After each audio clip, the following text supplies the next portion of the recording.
Hello everyone, welcome to EMRS classes. आइए आज अपने इस वीडियो में हम बात करते हैं ड्यूटीज़ ऑफ हॉस्टल वार्डन के बारे में। बहुत लोग मुझसे ये पूछ रहे हैं कि मैम आपने और सारे जो पोस्ट हैं उनके बारे में बहुत अच्छे से एक्सप्लेन किया है, बट हॉस्टल वार्डन के बारे में आपने अभी तक क्लियर नहीं किया है बहुत सारी चीज़ें। मैम हॉस्टल वार्डन की स्पेसिफिक ड्यूटीज़ क्या हो सकती है, एटलीस्ट सुबह के समय मैम हॉस्टल वार्डन की ड्यूटी क्या हो सकती है, जब बच्चे स्कूल चले ही गए तो फिर हॉस्टल वार्डन की ड्यूटी क्या रह गई करने को, बच्चों तक जब तक बच्चे हैं तब तक ही वार्डन की ड्यूटी है। फिर मैम आप ये क्यों बोल रहे हो कि बहुत ज़्यादा ऑब्लिगेशंस हैं या बहुत ज़्यादा रिस्पॉन्सिबिलिटीज़ हॉस्टल वार्डन पे है।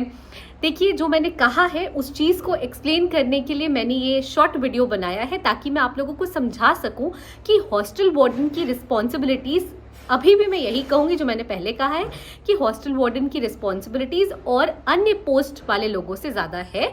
आइए इस वीडियो में हम समझते हैं EMRS क्लासेस की मदद से कि हॉस्टल वार्डन की रिस्पॉन्सिबिलिटी और अन्य जो पोस्ट वाले हैं उनसे ज़्यादा क्यों है। तो आइए अपना वीडियो शुरू करते हैं। उम्मीद करूंगी आप सब मेरे साथ अंत तक जुड़े रहेंगे। देखिए, EMRS में ये होता है कि जब हॉस्टल है तो एक मेल हॉस्टल है और एक फीमेल हॉस्टल है, बॉयज़ एंड गर्ल्स के लिए, है ना। वहाँ पे 2 हॉस्टल वार्डन भी है, हम सब जान रहे हैं। हॉस्टल वार्डन को देखिए, आपने काउंटिंग कर ली रात में।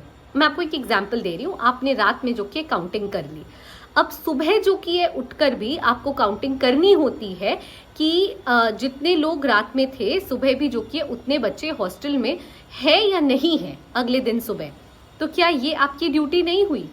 सुबह में स्पेसिफिकली लोग कह रहे हैं कि मैम हमारी ड्यूटी क्या है जब बच्चे स्कूल चले गए। बच्चे जब स्कूल जाते हैं उसके पहले आपको ये देखना होता है कि सारे बच्चों ने ब्रेकफास्ट किया या नहीं किया, ये आपकी ड्यूटी हो गई। बच्चे स्कूल जा रहे हैं, जाने के बाद अगर कुछ बच्चे ऐसे हैं, 1-2 बच्चे समझ लीजिए ऐसे हैं जो स्कूल नहीं गए, आपको उनसे क्रॉस वेरीफाई करना होता है, क्रॉस चेक करना होता है कि वो क्यों स्कूल नहीं जा रहे। तबीयत खराब हो सकती है और भी अन्य वजह हो सकती है, आपको ये सब उनसे क्रॉस वेरीफाई करना होता है। तो क्या ये आपकी ड्यूटी नहीं हुई? जाने के बाद स्पेसिफिकली क्वेश्चन यही था जो मुझसे पूछा गया था कि जाने के बाद जब बच्चे चले गए स्कूल तब हमारी क्या ड्यूटी है।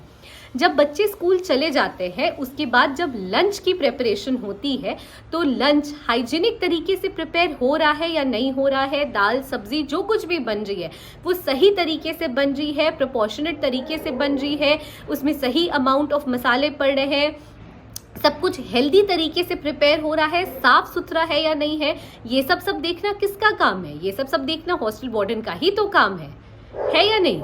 आप बताओ मुझे। तो क्या ये आपकी ड्यूटी नहीं हुई?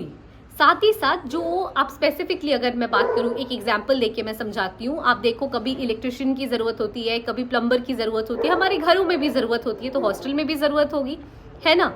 जो मेन गेट होता है, मेन गेट से एंट्रेंस जब एंट्री जब लोगों की होती है, एंट्रेंस पे लोगों से क्रॉस वेरीफाई करवाया जाता है कि वो किस पर्पज से विजिट कर रहे हैं हॉस्टल, वो क्यों अंदर आ रहे हैं हॉस्टल के। अगर उस समय स्पेसिफिकली गर्ल्स हॉस्टल की मैं बात कर रही हूँ, अगर कोई लड़की स्कूल नहीं गई है और उस समय कोई मैकेनिक, चाहे फिर वो इलेक्ट्रिशियन हो या प्लम्बर हो या अन्य कोई भी और मैकेनिक हो, अगर आता है तो उस समय उस लड़की की सेफ्टी पूरी तरह से उस हॉस्टल वार्डन के ऊपर होती है। ये सब देखिए बहुत छोटी चीज़ें हैं, ये सब सारी चीज़ें बताने वाली चीज़ें नहीं है, बट क्योंकि मुझसे पूछा गया कि अब मॉर्निंग में मैम जब चले ही गए बच्चे तो हमारी क्या ड्यूटी बनती है एज अ हॉस्टल वार्डन, तो मुझे लगा कि मुझे आप लोगों को स्पेसिफिकली बताना चाहिए कि बच्चों की काउंटिंग, रात में कितने बच्चे थे, दिन में कितने बच्चे हैं हॉस्टल में, कितने बच्चे स्कूल गए, कितने बच्चे स्कूल नहीं गए, बच्चों ने सुबह ब्रेकफास्ट किया या नहीं किया, बच्चों के जाने के बाद जो लंच बन रहा है, जो लंच प्रिपेयर हो रहा है वो हेल्दी तरीके से हो रहा है या नहीं हो रहा है। अगर कुछ बच्चे स्कूल नहीं गए हैं तो वो क्यों नहीं गए हैं। एंट्री गेट से अगर कुछ लोगों का एंट्रेंस हो रहा है, फिर चाहे वो गार्जियन ही क्यों ना हो, वो सब उनका आपको वेरीफाई करना होगा कि वो गार्जियन है या नहीं है, किस बच्चे के गार्जियन है।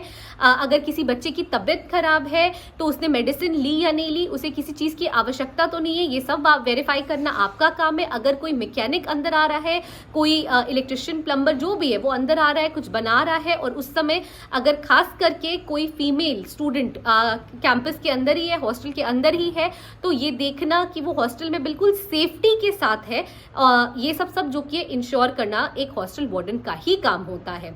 तो देखिए ऐसा नहीं है, ये सब कुछ एग्जाम्पल्स थे जिससे मैंने आपको समझाने की कोशिश की है कि दिन हो या शाम हो, जब भी हो, हॉस्टल वार्डन की रिस्पॉन्सिबिलिटी अटमोस्ट प्रायोरिटी पे है। और देखिए हॉस्टल वार्डन आप कह सकते हो, देखिए लेवल 5 की ये जॉब है, लेकिन इनकी जो रिस्पॉन्सिबिलिटी है वो जो कि है अन्य किसी भी और पोस्ट वालों से कई ज़्यादा है। तो आई होप कि मैंने जो अपना स्टेटमेंट दिया था, मैंने उस स्टेटमेंट को जस्टिफाई किया है, आपको मैंने समझाया है बहुत आसान तरीके से कि किस तरह से जो कि हॉस्टल वार्डन की ड्यूटीज़ हॉस्टल वार्डन को बहुत उम्दे तरीके से निभानी होती है। Thank you so much for watching the video till the end. Please stay tune to EMRS classes. अगर फर्दर आपके और भी कुछ डाउट्स हों तो प्लीज़ हमारे सामने लाएं, हमें खुशी होगी उन डाउट्स को क्लैरिफाई करने में। कुछ अपडेट्स अगर हमें मिलेंगे वो आप तक पहुँचाने में। So please stay tuned to EMRS classes and please do like, share and subscribe our channel. Thank you.